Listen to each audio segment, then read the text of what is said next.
In this video, I'm going to show you how to configure multi-area OSPF using a real Cisco demonstration lab. These are real Cisco routers. We are going to look at how to configure multi-area OSPF.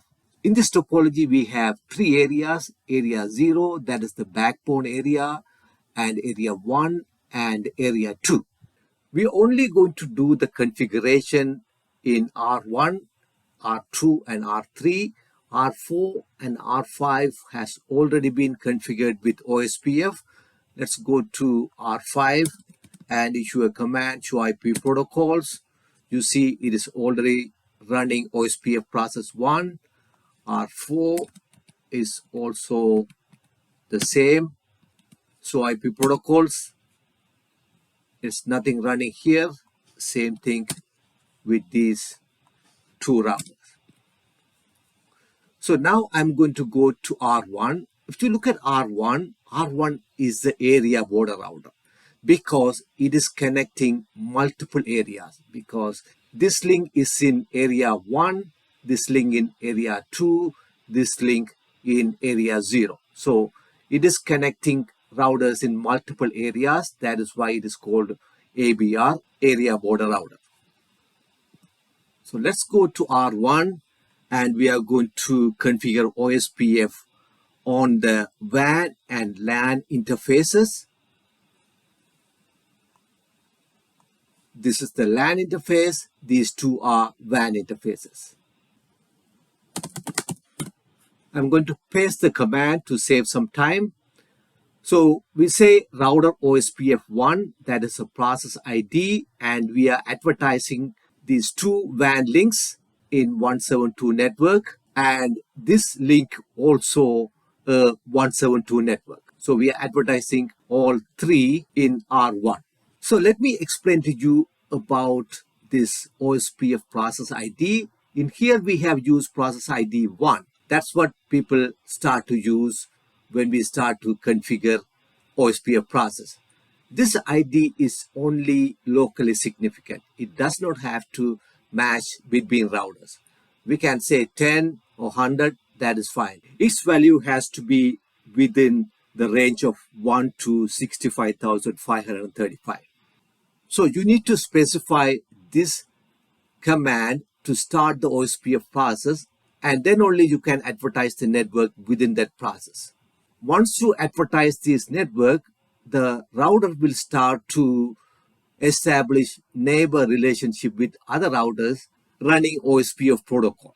You can see here it has established neighbor relationship with R4 and R5, but it has not established neighbor relationship with R2 or R3 because these are not running OSPF yet. And you can see show IP OSPF neighbor, and you can see it has established neighbor relationship with two routers via Ethernet 01, because this is the common link that is used to link with other two routers.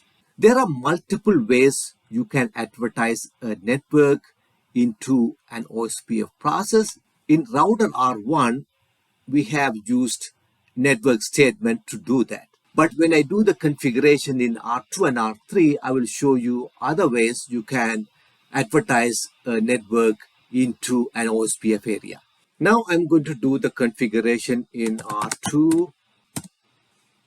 I have issued these two commands, network 172.16.12.0 in area 1, because R2 router interfaces are only in area 1, and you can see it has this network and this network.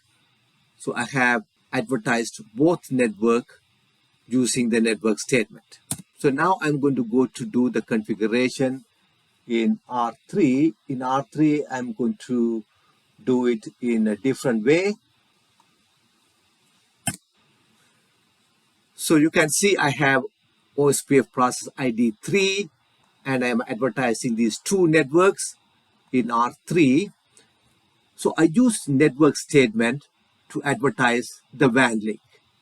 But to advertise the loopback, what I have done is I go into the loopback interface and advertise that loopback using the command IPOSPF3, that is the process ID, and area 2.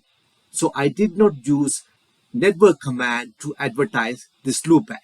So this is what I was telling you before. You can use other ways to advertise a network into OSPF process. And also remember, we have to use wildcard mask to enter the network statement, not the subnet mask. In here, I used the 000, that means host address mask. It is only advertising this particular IP, not the network. Another important thing I am going to show you when you configure OSPF is assigning the router ID manually when you even start to configure OSPF. Because OSPF route packets between node, so each node is identified by the router ID.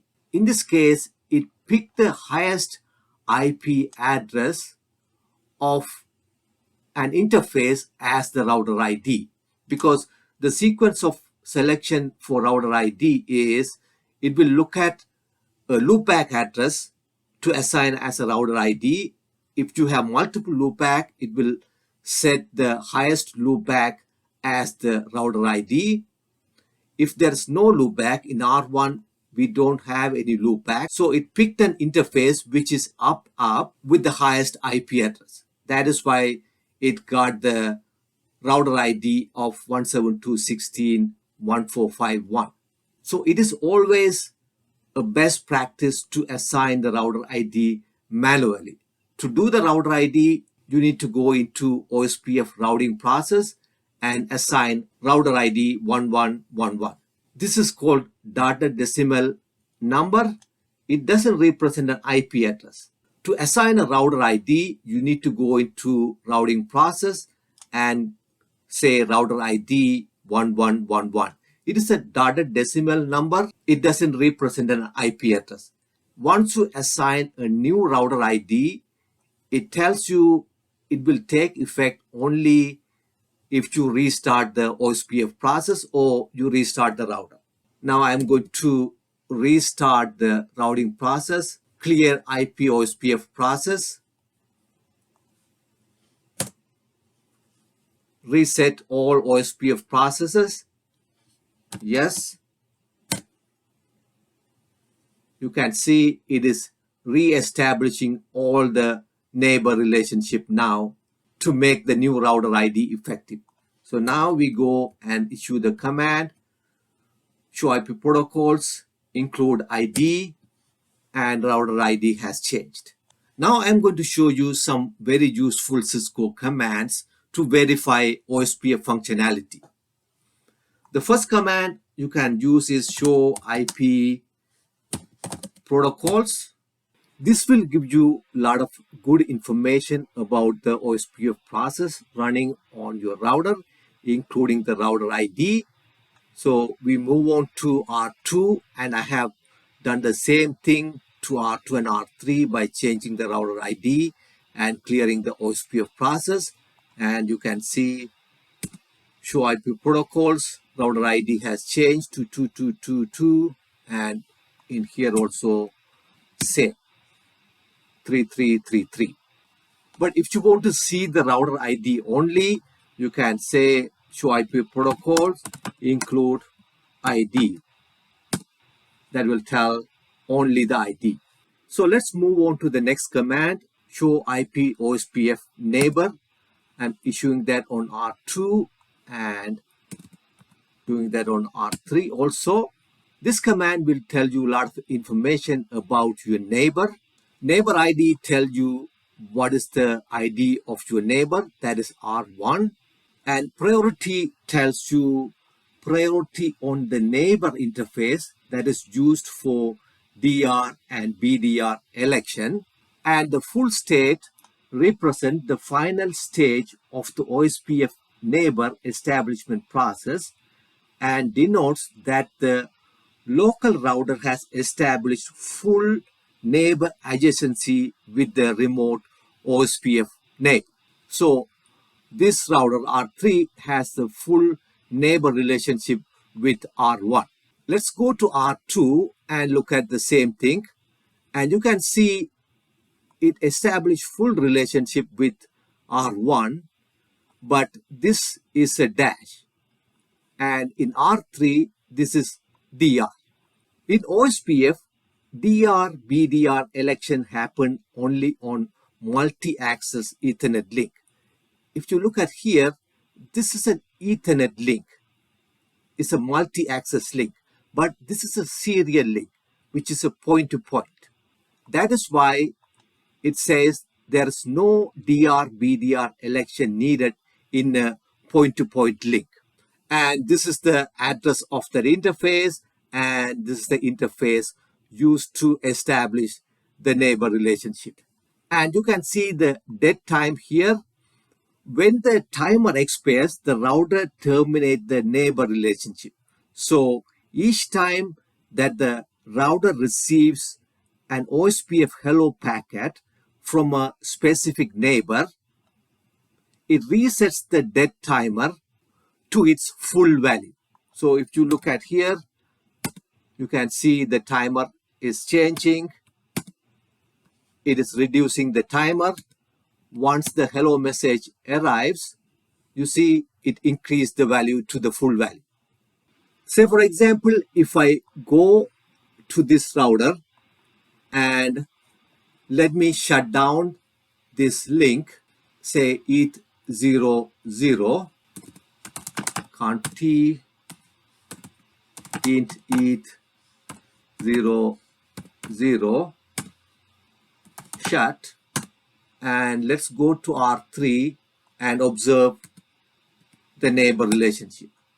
So you see the timer is going down in value. It is not hearing from the neighbor. Let that timer to expire. 15, 4 seconds, 1 second. Now it declared that router is down. You see, from full to down, neighbor down, dead timer expired. So let's go back and issue no shut and go to R3, and you should see some messages saying it is establishing. Okay, you see it is loading to full now. Now it has established the neighbor relationship again. So let's go to R2 and issue our next command, show IP OSPF interface, and you can see full detail about the OSPF interface. Loopback 0, it tells you it has been advertised via the network statement, and serial 00 also advertised via network statement. It has the IP address of this one. It has the cost of this one. And let's go to R3 and issue the same command, show IP OSPF interface. And I want to show you we advertised a network using interface loopback command. And you can see we advertise the loopback interface via interface enable command. And we advertised the other one via network statement. So it will give you a lot of information about all those interfaces. You can also do show IP OSPF interface brief. That will give you only a brief information about those IP OSPF interfaces that are participating in those OSPF processes. So let me show you one more important thing about show IP OSPF interface command. It tells you what type of network that is. Loopback 0 is a loopback type network, and serial 00 is a point-to-point type network. If we go to R2 and issue the same command and look at, this is a loopback type network, and this is a broadcast type network. So let's move on to our next command, which is show IP route OSPF. To do that, I'm going to go to R5, issue the command show IP route. If you issue the route, it will tell you everything in the routing table, including directly connected and locally connected network. But if you issue the command show IP route OSPF, it will give you only OSPF related route, and you can see some prefixes in front of each route that will tell you how this router learned those routes. O means OSPF, that is within the OSPF area, intra-area route. 192.168.40/24 is an intra-area network for this router because it is in area 0, learned via ETH00. To reach the network, the next hop will be 172.16.1454.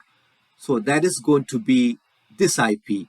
But if you see, the other one has OIA. IA means OSPF inter-area, because these routes are learned from other areas. That's why it's called inter-area. This is intra-area. These are intra-area. If a route is learned from area 1 into area 0, that is going to be an inter-area route for this router. So let's look at what are those routes. These are the WAN interfaces, and it has also learned these networks: 192.168.30, 192.168.20. Let's look at that once.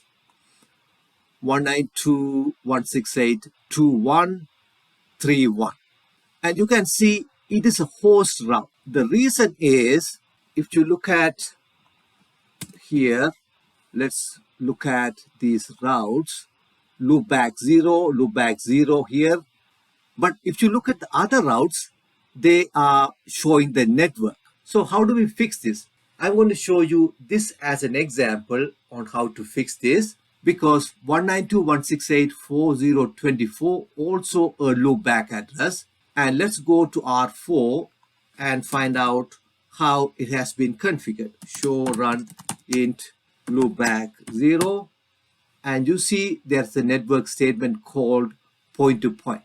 So all the loopback addresses are advertised as host routes, not a network route. If you want to fix that, you need to issue this command into those interfaces. So I'm going to go to R2 conf int loopback 0, this command, and I'm going to go to R3 conf int loopback 0, do the same thing, and let's see it is getting fixed or not. And now you see the difference. Now these networks are the subnet, not the host route. Before, you see here, it was 3.1, now it is 3.0.24. And these are inter-area routes. And you also can see this line went away in here, because before it put a host route, it will tell you what is the subnet it belongs to. Now it learned the subnet, so the host route went away. So let's move on to our next command, which is show IP OSPF database. This database is called link state database also. This is where routers exchange link state information and establish the link state database, and that is used to establish its routing table. Let's move on to our last command, which is show IP OSPF route.